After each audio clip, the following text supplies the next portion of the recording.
जैसे ही मैंने कहा था कि मैं अगली वीडियो में कुछ न्यूमेरिकल्स लेकर के आऊँगा।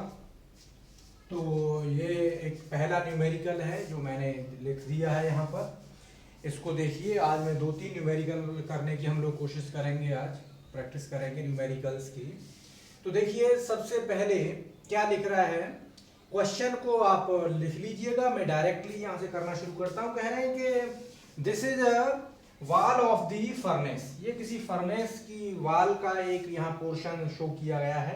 कह रहे हैं कि इस वॉल की जो ब्रिक वॉल है उसका कॉफिशिएंट जो उसका जो थर्मल कंडक्टिविटी है K equal to 2.5 watt per metre kelvin, while the thermal conductivity of insulator, wall पर जो है एक बाहर इंसुलेटर लगा हुआ है, उसकी थर्मल कंडक्टिविटी K2 है जो अननोन है। यही हमें कैलकुलेट करनी है बेसिकली, यही थर्मल कंडक्टिविटी हमें बेसिकली कैलकुलेट करनी है। तो ये कह रहे हैं कि the wall is insulated as shown in figure, thermal conductivity K2 हमें कैलकुलेट करना है। वॉल का जो इनर सरफेस पर वॉल का टेम्परेचर, यानी यहाँ पर हॉट गैसेज होंगी, 1100 सेल्सियस है। वॉल की आउटर सरफेस का टेम्परेचर 700 सेल्सियस है, लिखा हुआ क्वेश्चन में भी दे रखा है। एंड जो इंसुलेटर है उसका आउटर सरफेस का टेम्परेचर 200 सेल्सियस है। तो देखिए, इसको हमें कैलकुलेट करना है। तो देखिए, सिंपल कैलकुलेशंस आप देखिए कैसे शुरू करेंगे यहाँ से। अब इसमें देखिए बहुत सारी चीजें नहीं दी गई, आप लोग देखते ही अक्सर इसको चकराएंगे। तो यहाँ से देखिए क्वेश्चन को, सिंपल क्वेश्चन है, वेरी सिंपल क्वेश्चन है ये। इसकी पहले आप बनाइए इलेक्ट्रिकल एनालॉजी, इलेक्ट्रिकल एनालॉजी बनाइए। ये इलेक्ट्रिकल एनालॉजी इसकी बनके तैयार हो गई। यहाँ पर टेम्परेचर कितना दे रखा है 1100 सेल्सियस, यहाँ पर कितना दे रखा है 700 सेल्सियस, यहाँ कितना दे रखा है, यहाँ दे रखा है साहब इसका 200 सेल्सियस। अब देखिए, हम लोग जानते हैं यहाँ का थर्मल रेजिस्टेंस, थर्मल रेजिस्टेंस का फॉर्मूला जानते हैं, conductive thermal resistance RTH equal to होता है thickness of wall upon K into area, thickness of wall upon K into area, that is thermal conduct resistance of the wall. अगर wall के thermal resistance की बात करें हम, wall equal to, हम थोड़ी देर के लिए मानते हैं कि ये L1 है थिकनेस, ये L2 है थिकनेस, तो ये हो गया L1 upon K1 upon A। सामने से ही ट्रांसफर हो रहा है, area will remain same for both insulator as well as brick wall. R insulator का क्या हो गया L2 अपॉन K2 A, यानी ये चीज यहां पर आ गई, R वॉल और R इंसुलेटर। अब देखिए, आप लोग सिंपल सी जानते हैं कि जो हीट यहां से ट्रांसफर हो रही होगी, जो यहां से यहां आई होगी, वही हीट यहां से आगे की तरफ बाहर जा रही होगी। यानी हीट बैलेंस का इक्वेशन यहां पर हम लगा सकते हैं, यानी heat from this point two this point and from this point two this point will remains same. यानी ये कह सकते हैं कि हीट फ्रॉम वॉल क्या रही होगी, वॉल रही होगी आपका 1100, डायरेक्टली लिख रहा हूं मैं, माइनस 700 अपॉन वॉल रेजिस्टेंस। तो सेम ही ट्रांसफर हो रही होगी इंसुलेटर से क्या हो रही होगी heat transfer, 700 minus 200 upon R insulator. दोनों हीट क्योंकि सेम होंगी, बिकॉज हीट जितनी यहां से ट्रांसफर हो रही है it will leave the wall including insulator, that's why QW equal to QI होगी। यानी that implies that 1100 minus 700 upon RW equal to 700 minus 200 upon RI। मैं भी RI RW लिख रहा हूं आसानी करने के लिए, यानी यहां से हमारे पास सीधा सीधा क्वेश्चन बन जाएगा RI upon RW equal to, मैं इसको कर देता हूं, equal to 500 upon 400, that is 5/4। अब हम RI RW को अलग कैलकुलेट कर लेते हैं। RI कितना है साहब, RI है L2 by K2A, RI upon RW equal to L1 upon K1A। देखिए एरिया सेम है, आप इसको कर दीजिए, L2 K1A upon L1 K2A, area से एरिया कट गया। अब देखिए L2/L1 हमने इसलिए नहीं रखा था, 4 टाइम्स है L2/L1, यानी इसलिए लिख सकते हैं हम, यहां पर रख सकते हैं, यहां पर कितना है L2 कितना है 10, मीटर में रखें 1.1 अपॉन 0.4 इंटू K1 कितना है 2.5, K2 हमें निकालना ही है, यानी ये चीज आ गई आपकी 1/4 यानी 2.5 अपॉन 4K2, यहां ले आइए था इस चीज को, 2.5 अपॉन 4K2 इक्वल टू 5/4, और ये हो जाएगा आपका K2 equal to 2.5 into 4 upon K2 equal to देखिए ऐसे नहीं, ऐसे कर दीजिए इसको, 4 से 4 कैंसिल आउट कर दीजिए, यानी K2 इक्वल टू हो गया 2.5/5 that is 0.5 what per metre kelvin, यानी K2 इक्वल टू आपका आ गया 0.5 वॉट पर मीटर केल्विन, ये आपका आ गया। सिंपल कैलकुलेशन है, वेरी इजी। ध्यान दीजिए कि हम यहां से यहां तक इतनी हीट ट्रांसफर हो रही होगी, वही हीट ट्रांसफर यहां हो रही होगी। हीट बैलेंस का एक तरीके से क्वेश्चन अक्सर लगाते हैं, तो उससे हमारा ये आंसर सिंपली निकल करके आ गया 1 मिनट में। जरा सा बहुत सिंपल क्वेश्चन है, तो थोड़ा तोड़ फोड़ करके आराम आराम से किया है, इसलिए इतना बड़ा बोर्ड भरा सा दिख रहा है, तो मैं अदरवाइज और सिंपल कर सकते हो इसे।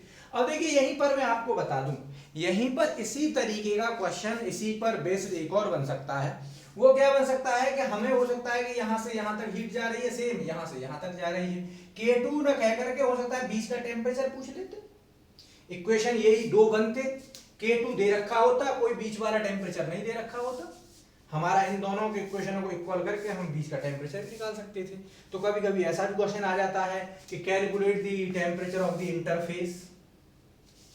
इंटरफेस पर टेम्परेचर, इंसुलेटर और जो वाल है, वाल के इंटरफेस पर टेम्परेचर बताइए, तो इस तरीके का क्वेश्चन भी आ जाता है, तो उसको भी आप देख सकते हैं। चलिए अगले क्वेश्चन की तरफ बढ़ते हैं फटाफट।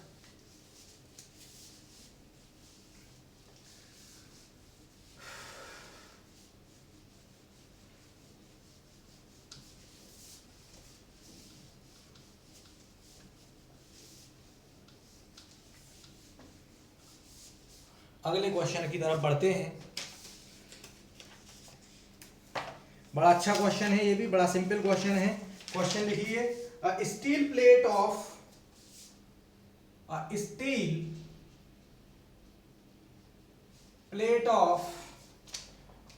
K इक्वल टू, यानी thermal conductivity to 50 watt metre kelvin and thickness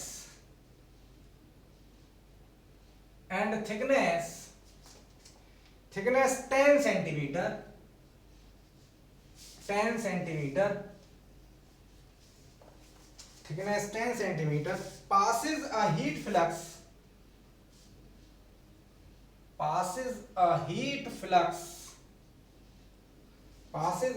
flux by conduction,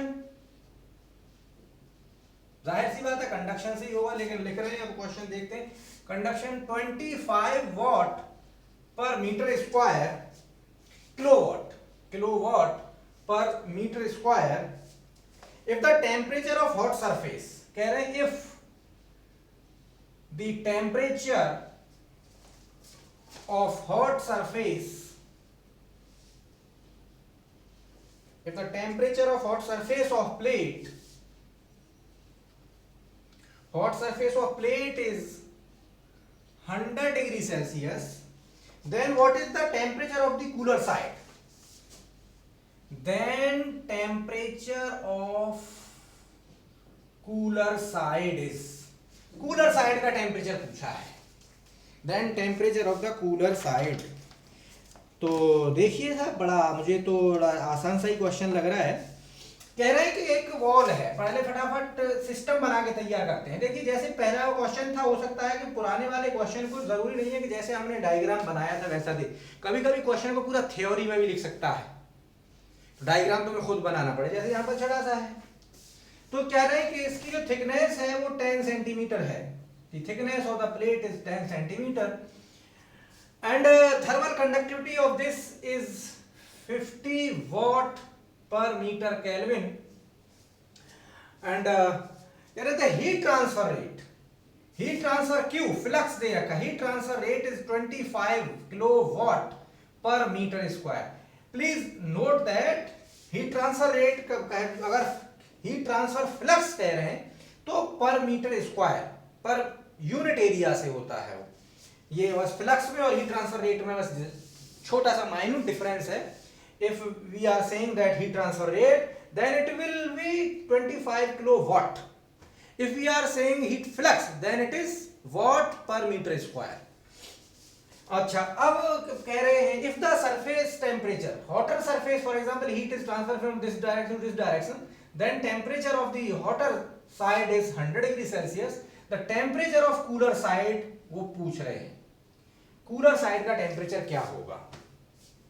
तो I think this is also very simple question, बिल्कुल प्रीवियस क्वेश्चन पर ही बेस्ड क्वेश्चन है। क्या कर सकते हैं, हीट ट्रांसफर ये हो रहा है। अब यहाँ पर फिर again if you want you can apply this RTH equal to 10 यानी 0.1 अपॉन KA, K दे रखा है, बाद में लगाएंगे चलिए KA, this is the thermal resistance. और हीट ट्रांसफर रेट आप जानते हैं इस तरीके से अगर T1 and T2, heat transfer जो फ्लक्स का फॉर्मूला है क्या, Q equal to T1 minus T2 upon RTH।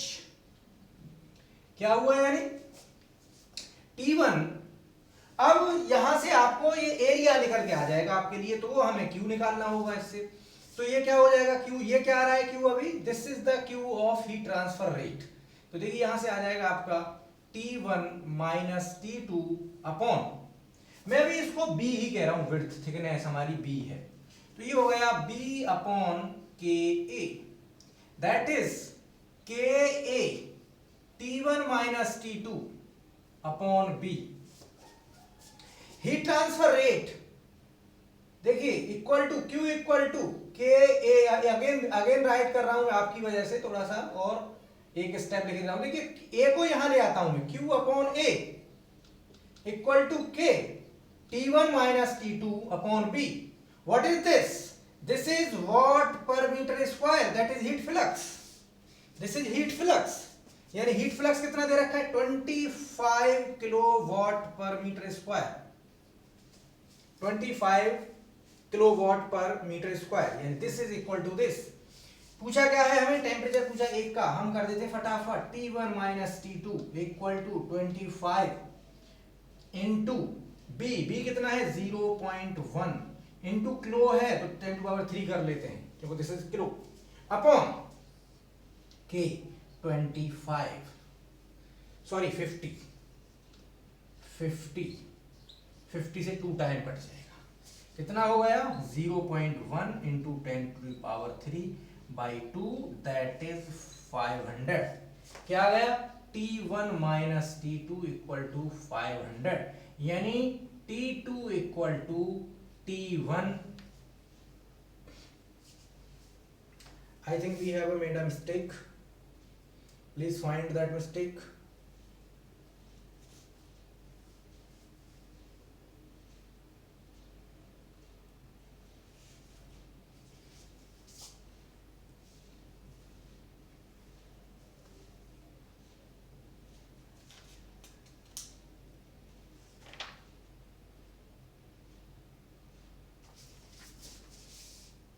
Yes, we have made a mistake.